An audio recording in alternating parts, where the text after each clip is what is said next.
揮中流砥柱嘅作用。女性佔香港總人口54%，撐起不只是半邊天，應該係大半邊天。喺職場上，越嚟越多上市公司由女性董事同埋女性領導去執掌決策。喺一啲專業界別，例如律師同埋會計師，女性嘅比例更加超過一半。展望未來，我哋將從兩個大方向推進婦女發展同家庭建設。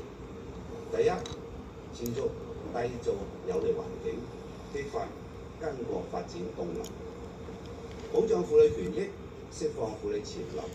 關鍵喺制度保障或文化引導。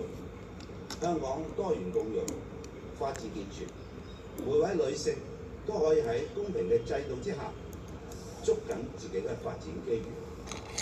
我哋將繼續完善就業、創業、終身學習、身心健康等支持婦女嘅政策，讓女性喺各自嘅崗位上綻放異彩。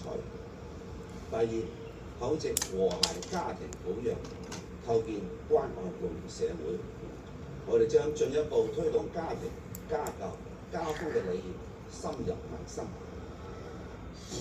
外交部證實，近日中方有3艘船通過霍爾木茲海峽，對有關方面提供協助表示感謝。經同有關方面協調，近日中方有3艘船